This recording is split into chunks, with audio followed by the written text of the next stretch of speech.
Hello and welcome to News Central Television with me, Blessings Mosugu. The top stories at this hour. Former Kaduna Governor Nasir El-Rufai dumps All Progressives Congress for the Social Democratic Party. Federal High Court begins hearing on the suspension of Senator Natasha Akpoti-Uduaghan, adjourns case to March 25.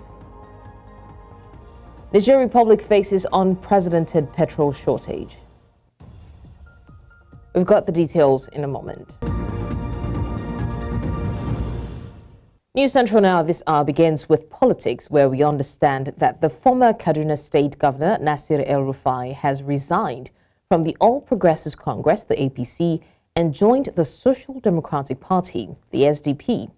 In a statement on Monday, March 10, 2025, which is today, El-Rufai said the APC had strayed from its founding ideals and failed to address internal concerns. He played a major role in APC's formation and electoral victories, but now believes the party no longer aligns with his values. El-Rufai highlighted his achievements as Kaduna governor and called on supporters to join him in the SDP. His defection fuels speculation about his next political move ahead of the 2027 elections. Still talking politics, former PDP presidential candidate Atiku Abubakar has dismissed reports of his defection from the party. There have been claims that he is finalizing plans to join the Social Democratic Party, the SDP, but in a statement on Saturday, Atiku's media office described the reports as false, insisting he remains a committed PDP member. The statement clarified that Atiku is focused on building a broad coalition to change or challenge the APC, not abandoning the PDP. It urged the public to disregard what he called an attempt to mislead Nigerians about the ongoing opposition alliance. This statement adds that Atiku remains a key figure in efforts to unite opposition parties ahead of the next election. Earlier on, a political analyst, Akin Fakmoda, shared his thoughts on this development. First of all, the practice of politicians using media aid to talk to Nigerians is so insulting. Why can't he speak with his own mouth so that we know he means what he's saying? So media just hiding under one small media press release to the whole country of Nigeria is so insulting. Atiku is just out to be president and he wants to use all means to be president. So he's shopping around. He's not alone. All of them are shopping around for what will get them something that they want. Atiku was just trying to scheme for people who will ride over their back to become president. He's not going to be acting as a Democrat so that if you have a coalition, some coalition says he's not the president candidate, will he accept? He will not accept. We now head to Rivers State, where we're still monitoring developments in the state. Now, the State House of Assembly has rejected Governor Simialai Fubara's invitation to a meeting, insisting it must be communicated formally, not through social media. This invitation, issued by the Secretary to the State Government, aimed to discuss key issues, including the 2025 budget and lawmakers' allowances. However, lawmakers loyal to former Governor Nyesom Wike dismissed it, with some mocking Fubara in viral videos. Now, following a Supreme Court ruling affirming their legitimacy, the Assembly had demanded the budget presentation and commissioner nominations. Tensions remain high as lawmakers' 72-hour ultimatum to the Rivers State Electoral Commission chairman expires today.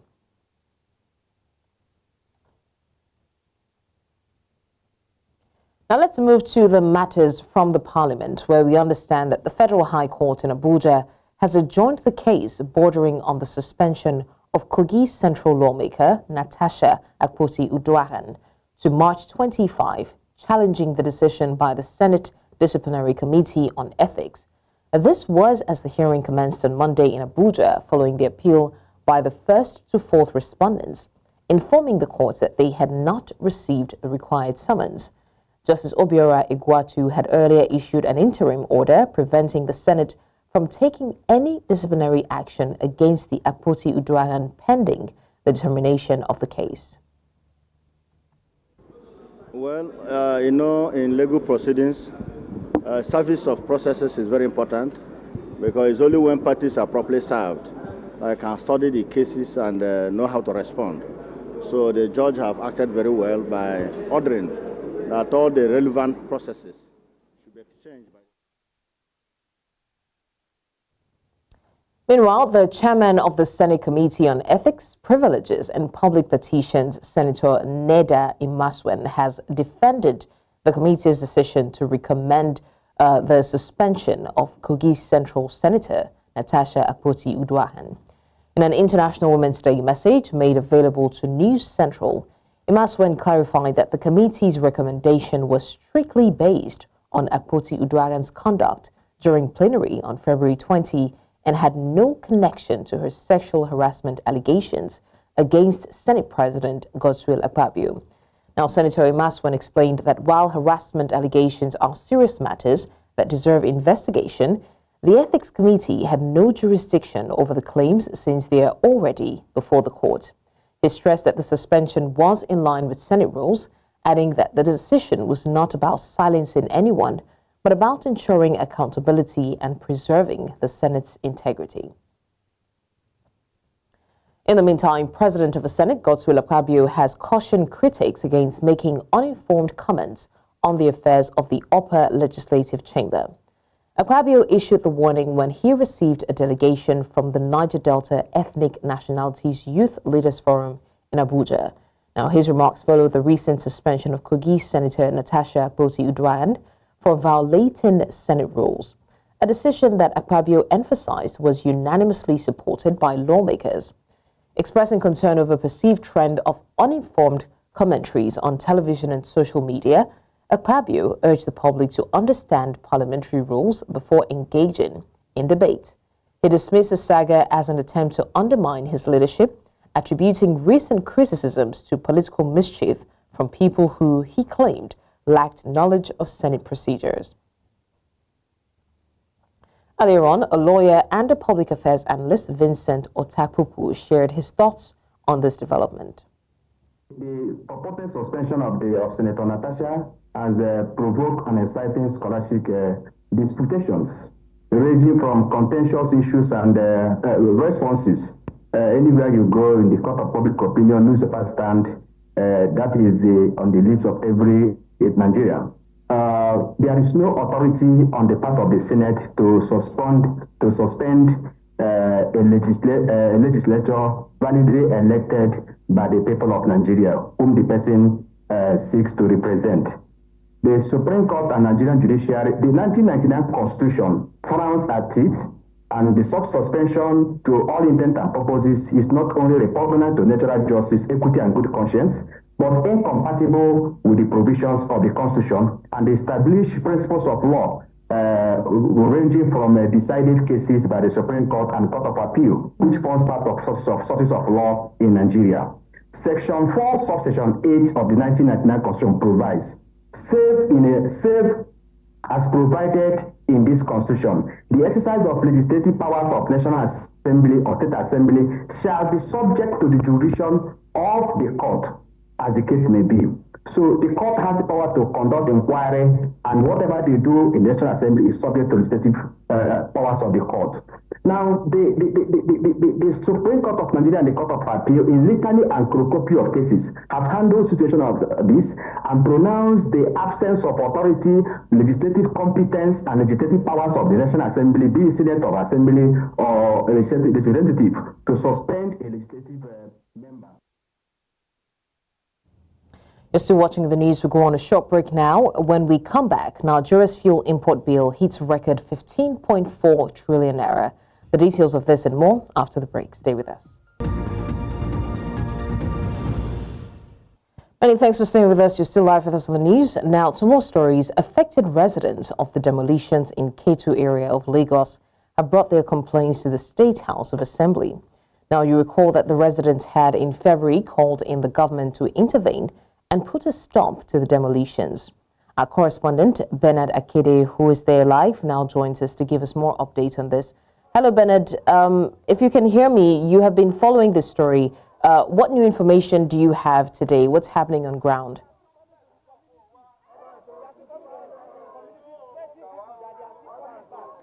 Thank you for having me, Blessings. Now, like you rightly mentioned, we have been following the story since February. In February, we got the call from the people you see behind me who are residents of a certain community in Ikosi, Ketu area, complaining about illegal demolitions of their structures.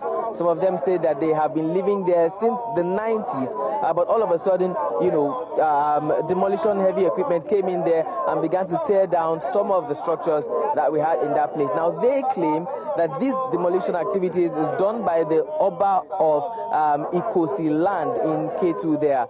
We did make attempts to reach out to the Oba of Ikosi to hear his part of the story. We were told he wasn't around as at the time we went there, and his son, who had been interfacing with us, was also not around. And so what you're seeing now is the people have decided to come forward to the Lagos State House of Assembly because they say that the demolitions which were halted at a particular point in time have resurfaced again. They are complaining that it's looking like these demolitions are going to continue, and they are now crying to the Lagos State government. There's a gentleman who we have been interfacing with, Mr. Balogun, who had been with us from the beginning, and he had been explaining everything that had been going on. I'd like to have him here to tell us why they are now here and what has happened to the negotiations. Mr. Balogun, thank you for joining us. You were with us from the very beginning, and you called on to us. What's the reason for coming down to the Lagos State House of Assembly now? What? What's the reason for you and your other members coming down to Lagos State House of Assembly? Okay, since on the 3rd of February, last month, the Oba Olukosi sent the gangs to come and start demolition with the excavator. So one of the Honorable Femi Said was able to put the process to hold for a negotiation. So we tried to reach out for the negotiation. The Oba is unavailable. So we were able to communicate with more people. They engaged us with a meeting with the Oba. So he said in his own statement that he's not ready to destroy anybody's house. Apparently some houses are already being destroyed already. So we told him that if it is the ratification you want, kindly let's negotiate it out. So at that point, he said no problem, that he had a meeting with the area commander. So after we went there, he discussed with the area commander, and when we got back, the Oba Olukosi did not attend to us again. But instead, we started seeing some set of people in our environment taking pictures of and threatening us for a continuous demolition process after all report has been done. Let me quickly ask, have you and other residents been to court? Do you have a representative in court? And if so, what has the court said concerning this issue? Presently, we have not done any filing at the courts. This process is just being started because they were giving us hopes that this thing will be attended to. That was the hope we were having, to negotiate, because some of the members gave them money for ratification. About 5 people gave them money for ratification. Okay, so what is the money that you are expecting us to pay? But this is not given, no response was given to us by the Oba. Okay, and finally, now you are here at the House of Assembly. What is your mission here? Who are you expecting to see? Our mission is simply that we want the intervention of the government so that they can help stop this demolition process. People can't sleep at night. People have already have their houses displaced. There are some people that no longer live in the area again. There was a woman that got pregnant, 5 months old. The woman had the baby under stress, and the baby died. We are still begging the Oba, not that we even want trouble for the Oba, we just want peace. But the Oba is saying that there's one name, one person, the agents. We don't understand what he meant by the agents. The ruling that we saw was that it was just 2 defendants. Defendant is Olutunde Amole and Otenigba Biola. These are people that we don't even know. But some people claim that they have one landed property in the area. How come these 2 defendants changed to unknown persons? This is our problem. The Oba is refusing to talk to us furthermore. We had an engagement with him once, myself and the chairman of the CDA. These are members of the CDA, crying out loud. People can no longer sleep in their homes because the fear is, the tension is there, the trauma is there. and nobody's talking. We need the government to come and address us publicly. Let them speak with the Obolukosi. All right. Thank you very much, Mr. Balogun. Blessings, if you can still hear me. I think that pretty much sums up, what exactly you are seeing here behind me. It is a continuation of what we have been following since February. We will continue to see if we can speak to the Oba basically concerning what's going on, and if there's anybody who's representing the people, probably from the court or from the House of Representatives, the Lagos State House of Reps, we would hope that we will be able to speak to them to know what exactly is happening here and what the way forward is. All right. Thank you so much, Bernard Akedi, for giving us the updates. And definitely, like you said, we'll continue to wait to see what the update is. Now to more stories. The Ministry of Foreign Affairs has again assured of federal government's commitment to resolving the cracks on Nigeria-UAE diplomatic relations.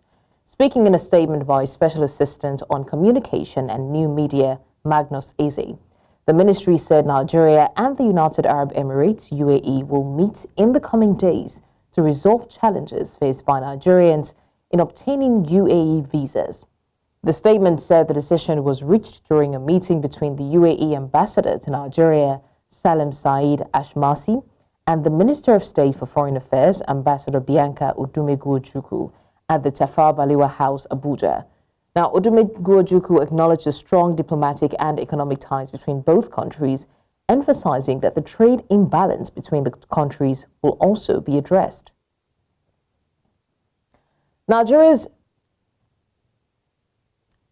More stories now. Nigeria's fuel import costs more than doubled in 2024, soaring to 15.4 trillion naira from 7.5 trillion naira, despite the start of local refinery operations. Now, according to the National Bureau of Statistics, petrol imports dominated foreign trade, contributing to Nigeria's largest import bill in history.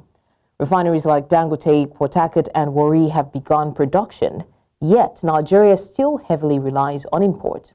In February 2025 alone, fuel imports hit 935 billion naira, while imports between October 2024 and January 2025 reached 5.5 trillion naira.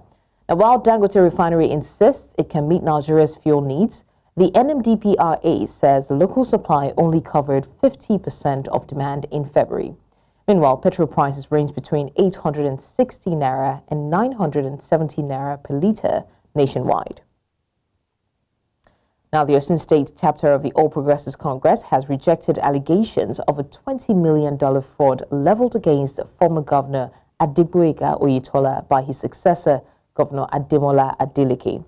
The APC claims that the allegations are politically motivated, aimed at tarnishing Oyetola's reputation. Adeleke had submitted a petition to the Economic and Financial Crimes Commission accusing Oyetola of money laundering and violating the Public Procurement Act.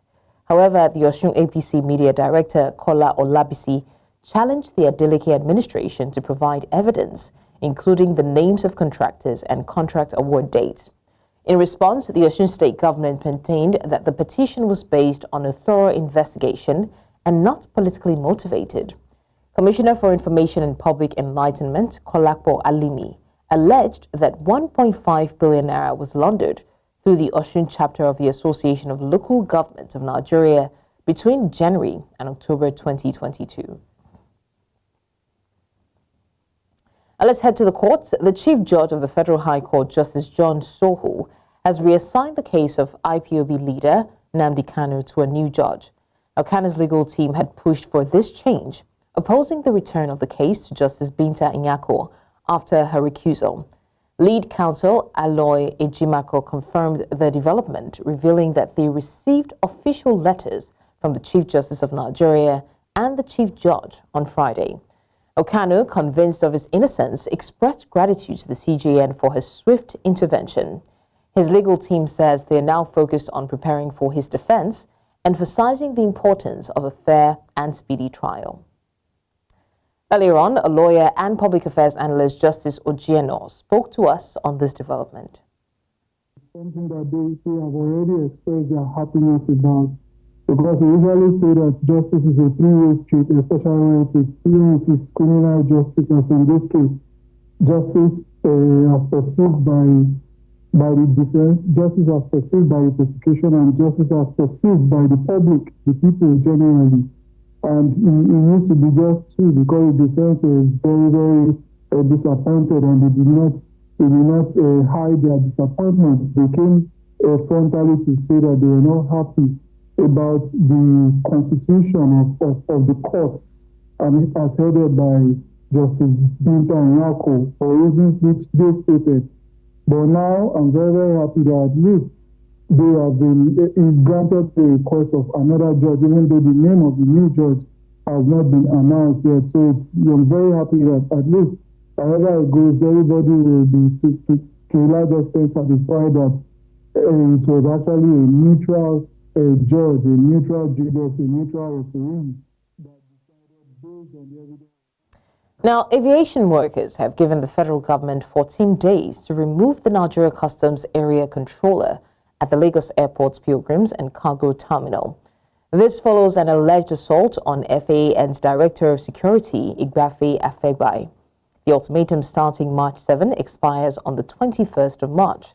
The unions include the Air Transport Services Senior Staff Association of Nigeria, the National Union of Air Transport Employees, and the Association of Nigeria Aviation Professionals also demand the redeployment of all officers involved and a reduction of customs personnel at airports. Now, they warn of potential disruptions if their demands are not met. Reacting to the development, the National Public Relations Officer of Customs, Abdullahi Maiwada, says both SACO and NACO, where the incident occurred, are customs licensed bonded warehouses. He was silent on the allegation of assault, but insisted that the two warehouses remained under the control of the Customs Service. Now, human rights lawyer Femi Falana has filed a 200 million naira lawsuit against Obasemi Ogunjobi, the Olorile of Orile Ifo, Ogun State, over the alleged assault of Elder Areola Abraham Love.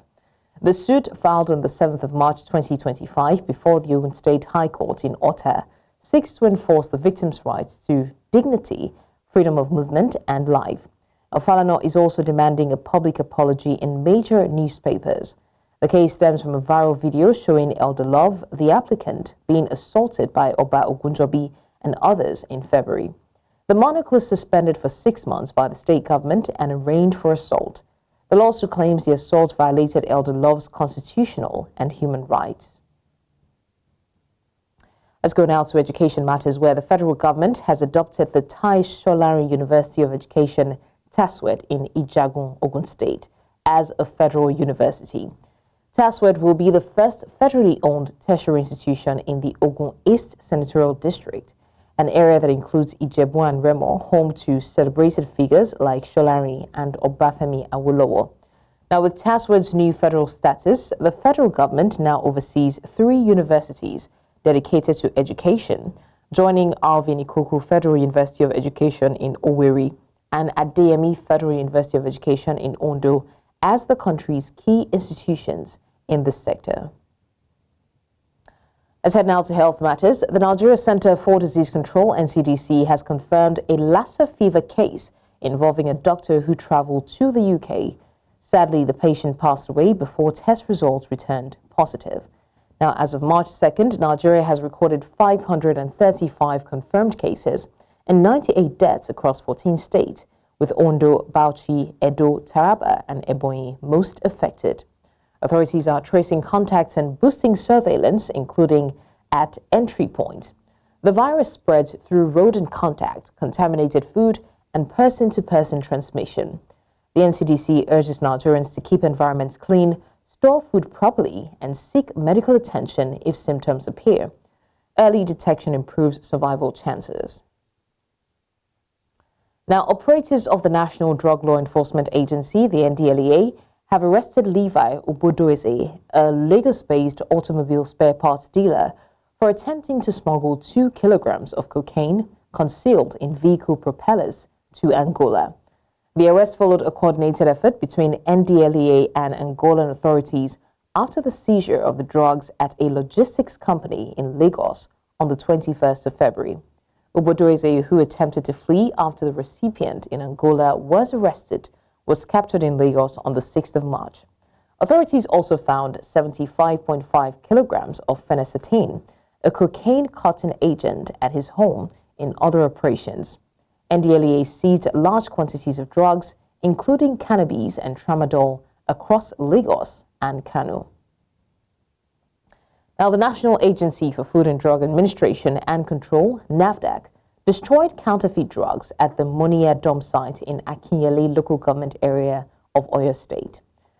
The NAFDAC Director General, Professor Mojisola Adeyeye, said the counterfeit drugs worth 100 billion naira were confiscated from pharmaceutical drug marketers in Idumota Market, Lagos. She noted that the step became necessary to prevent the reintroduction of expired, fake, substandard, and falsified drugs into circulation.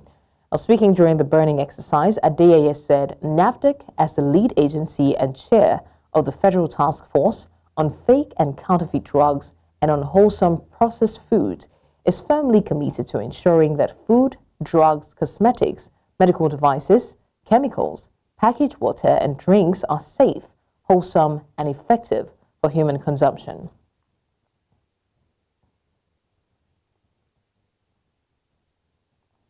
Coming up on the news, authorities in DR Congo offer $5 million bounties for rebel leaders' arrest. We'll tell you more of this after the break.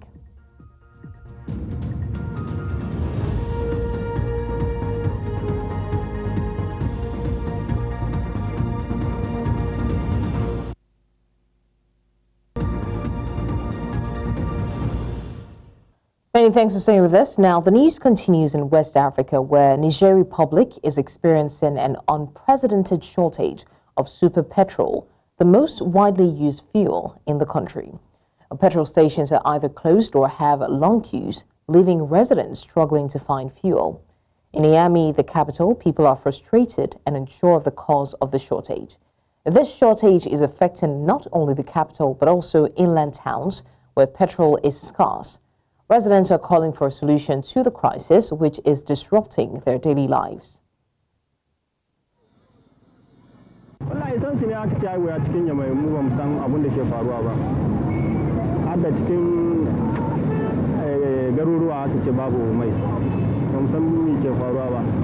duka station da muka tsaya ba mu nan ga samun mai kuma muna so mu je mu yi ayyukan mu saboda mu masu aiki hannu ne in ba mai ba komai yana tsaya to ku ga azumi kuma ga zahi mutane kan gaskiya suna san matsala a cikin injin saura bisa moto saura bisa mota zai saura sun gaggari motunan su saboda babu isan sikin shi ne yana da yanzu nake gani kamar da yanzu sai dai a yi hankuri har lokacin da an ka zo in kuma wasu matsala an ka samu kuma Allah abin da ya kawo sai a wannan matsala kuma. La SORAS n'arrive même pas à fournir la moitié du besoin domestique. Donc, entre autres, si on doit faire des statistiques, aujourd'hui, nous sommes livrés par jour en moyenne 23, maximum 25 citernes de super que la SORAS livre, met à la disposition de la SONDEP, pendant que la consommation d'une année seule fait 25 à 26 citernes. La SONDEP n'est pas resté les bras croisés. Depuis tout ce temps, nous procédons à des importations. Pratiquement depuis plus d'un an, on importait. On arrivait quand même à... News continues in Central Africa, where the United Nations Humanitarian Agency reports a rise in attacks on hospitals and civilian infrastructure in Eastern Democratic Republic of Congo, DRC, amid the ongoing assault by the armed group M23. Backed by Rwandan troops, M23 has made significant advances since January, capturing key cities like Goma and Bukavu, displacing hundreds of thousands. Between March 1st and 3rd, several hospitals were targeted, escalating violence against medical centers and personnel. Security in Goma has deteriorated with a surge in criminal activity, while schools and hospitals have been forced to close in other areas. The conflict has also led to civilian casualties, with over 100,000 people displaced in Lubero. The DRC government accuses Rwanda of supporting M23, a claim Rwanda denies, citing its own security concerns. The government of the Democratic Republic of Congo has offered $5 million in rewards for information leading to the arrest of 3 leaders of the M23 rebel group, which has captured a large part of eastern DRC this year.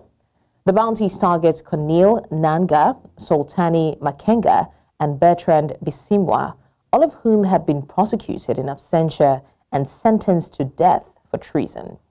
The DRC military has struggled against the Rwanda-backed rebels who have seized key cities like Goma and Bukavu. The government is also seeking international pressure on Rwanda, accusing it of looting DRC's valuable minerals, including gold and coltan. Rwanda denies the allegations, but acknowledges supporting M23 to prevent the conflict from spilling over its border.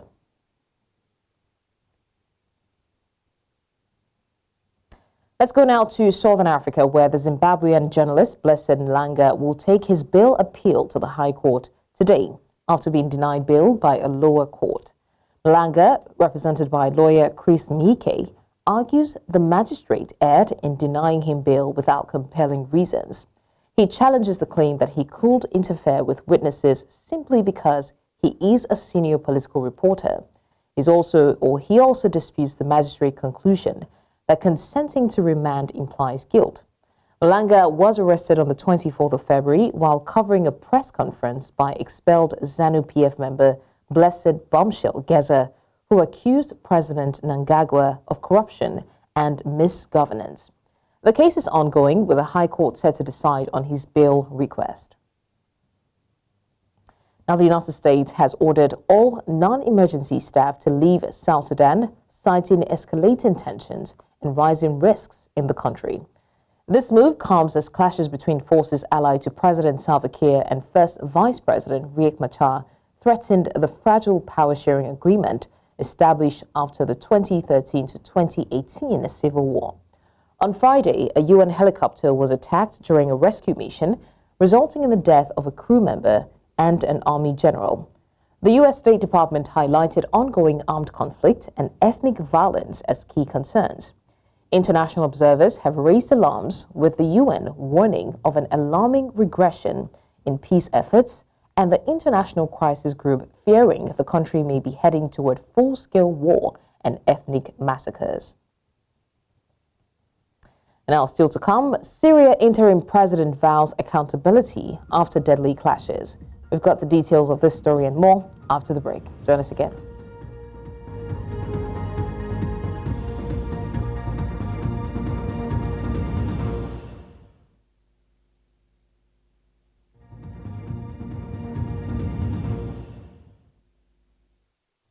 Now to stories outside the African continent. Syria's interim president Ahmed al-Sharaa has vowed to hold accountable anyone involved in the recent mass killings of civilians in the country's coastal regions. This statement comes after reports of violence in the Alawite heartland, which has left nearly 1,000 people dead since March the 6th. The violence, described as ethnic cleansing by the Syrian Observatory for Human Rights, has targeted the Alawite minority in the Mediterranean coastal provinces of Latakia and Tartus. The escalating clashes between new security forces and the loyalists of the former Assad regime have raised international concerns, with multiple governments condemning the violence. Sharaa announced the formation of an independent committee to investigate the killings and hold those responsible accountable. The situation remains dire, with no signs of de-escalation, as Syria grapples with deepening humanitarian crisis. أننا سنحاسب بكل حزم ودون تهاون كل من تورط في دماء المدنيين أو أساء إلى أهلنا ومن تجاوز صلاحيات الدولة أو استغل السلطة لتحقيق مأربه الخاص.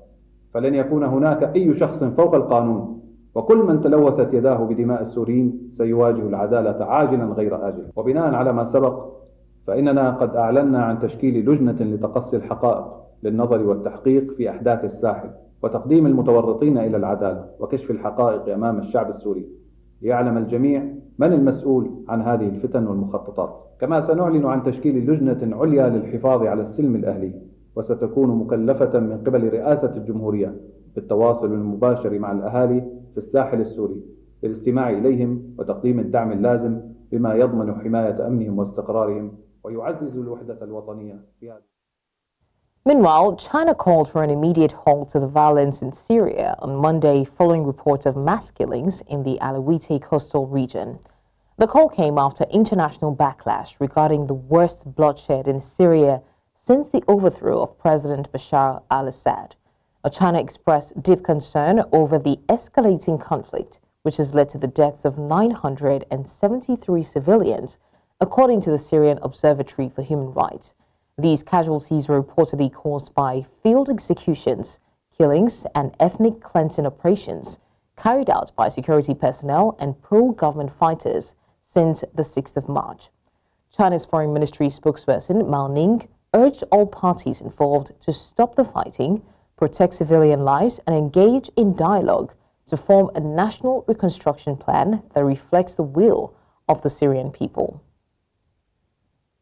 中方高度关注叙利亚局势，对叙境内发生武装冲突造成大量人员伤亡感到担忧，呼吁有关方面立即停止武装冲突和敌对行动，切实保护平民安全，尊重并坚持包容性原则，通过对话找到符合叙利亚人民意愿的重建。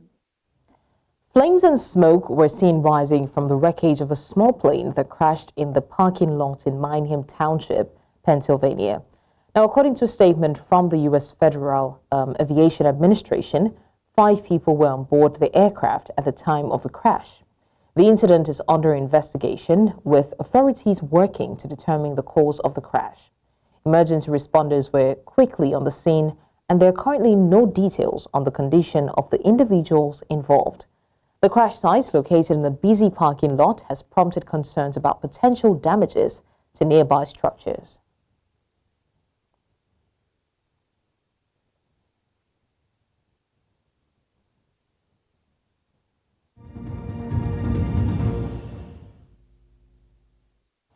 Now, the Securities and Exchange Commission has cautioned the public against dealing with MyShare, operating as UIG Multi-Trade Limited, labeling it an illegal capital market operator.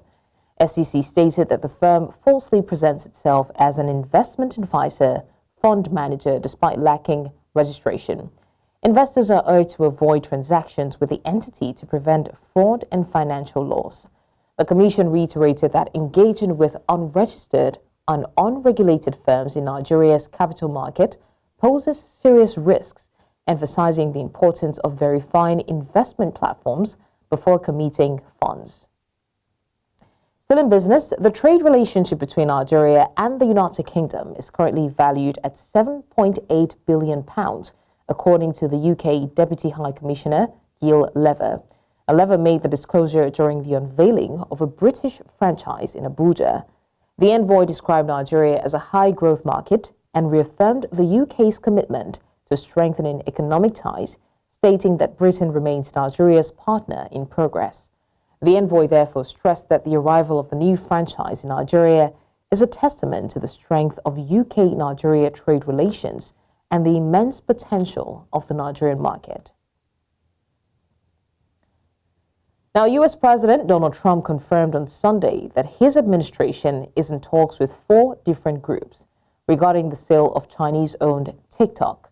The social media platform faces a potential ban under a new law requiring its owner, ByteDance, to sell due to national security concerns.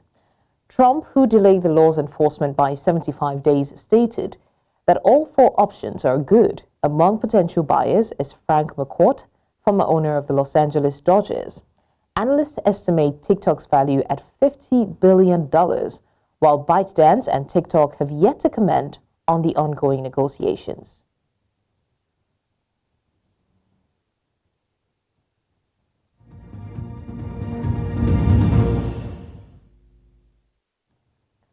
Now to sports. Nigeria's Quadri Aruna is set for a major test at the WTT Chongqing Champions 2025, with which runs from March 11 to 16 at the Huxi International Sports and Cultural Center in Banan, China.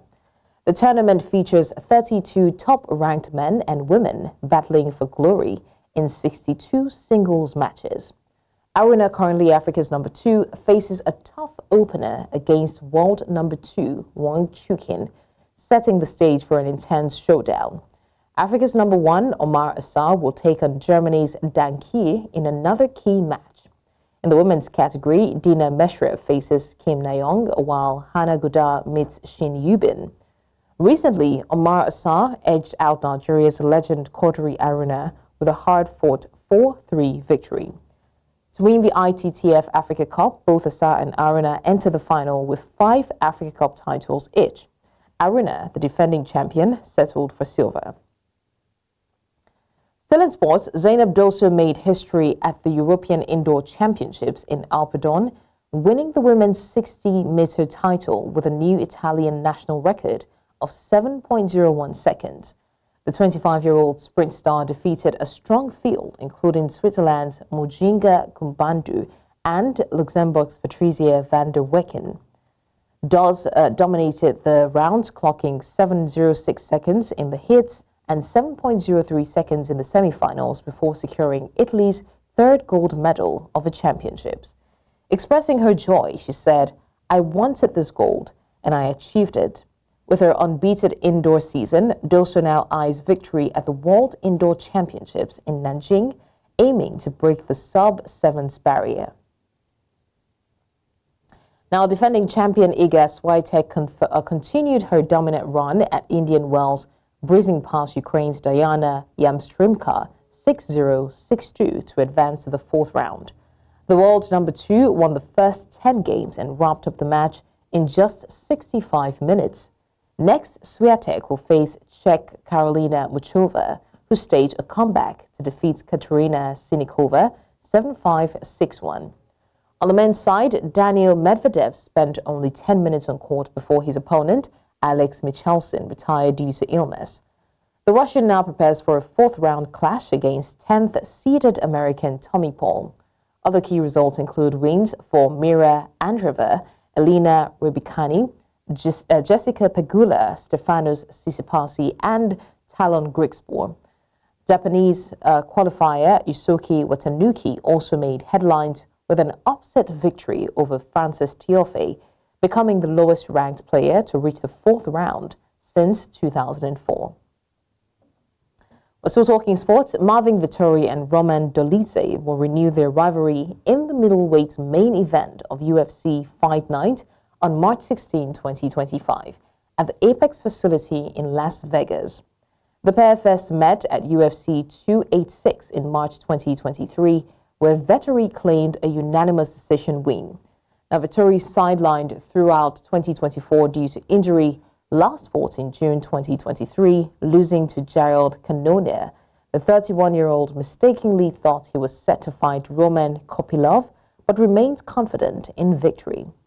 Dolidze, a 2-fight win streak, believes he has improved and is aiming for a statement win.